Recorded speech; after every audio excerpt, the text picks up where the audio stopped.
অসাধারণ একটা heroic knock, একটা দুর্দান্ত পার্টনারশিপ। 26 রানে 4 উইকেট হারিয়ে দিল্লি ক্যাপিটালস যখন রীতিমতো ঢুকছে, KL রাহুল, প্রথম নিশাঙ্কা, নীতিশ রানা, অক্ষর প্যাটেলরা যখন একে একে প্যাভিলিয়নে ফিরে গেছে, ঠিক সেই সময় ট্রিস্টান স্টাফ আর সমীর রিজভির 119 রানের একটা দুরন্ত পার্টনারশিপ দিল্লিকে ব্যাক টু ট্র্যাকে নিয়ে এলো এবং 142 রানের যে টার্গেটটা লখনৌ সুপার জায়ান্ট দিয়েছিল সেটা কিন্তু ইজিলি চেস করে দিল্লি ক্যাপিটালস নিজেদের নামে ম্যাচটা করে নিল। এখানে সমীর রিজভির কথাটা না বললেই নয়। এইরকম একটা দুর্দান্ত চাপের সিচুয়েশনে যখন দিল্লি ক্যাপিটালসের টপ অর্ডার পুরোপুরিভাবে ফ্লপ করেছে, পুরোপুরিভাবে ভেঙে পড়েছে, সেই প্রবল চাপের মুখে সমীর রিজভি কিন্তু দাঁতে দাঁত চেপে লড়াইটা করে গেল।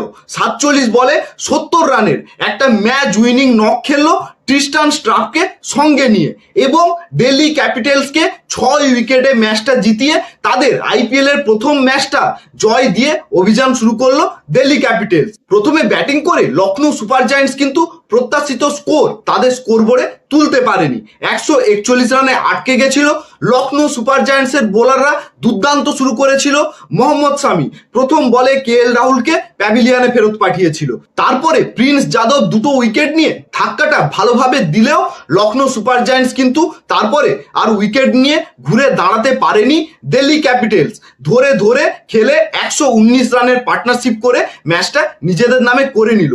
এই সমীর রিজভি আগের বছরও দিল্লি ক্যাপিটালসের হয়ে শেষ ম্যাচে হাফ সেঞ্চুরি করেছিল, এবারে দিল্লি ক্যাপিটালসের হয়ে প্রথম ম্যাচে আবারও হাফ সেঞ্চুরি করলো এবং সেই সঙ্গে সঙ্গে দিল্লি ক্যাপিটালস এটা বুঝিয়ে দিল যে তাদের টপ অর্ডার ব্যর্থ হলে কি হবে, তাদের মিডিল অর্ডার কিন্তু ম্যাচ জেতাতে জানে এবং এবছর তারা ট্রফি জিততে এসেছে।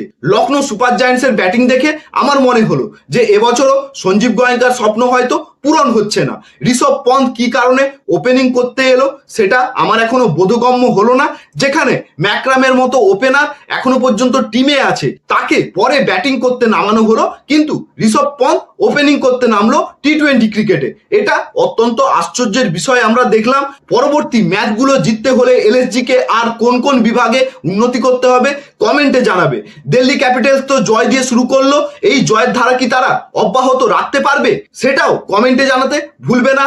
আজকের আছে mega match, Kolkata night Riders versus Sunrisers Hyderabad. এই ম্যাচটা কারা জিততে চলেছে তোমাদের মতামত কমেন্টে জানাবে। ভিডিওটা ভালো লাগলে লাইক এবং শেয়ার করবে।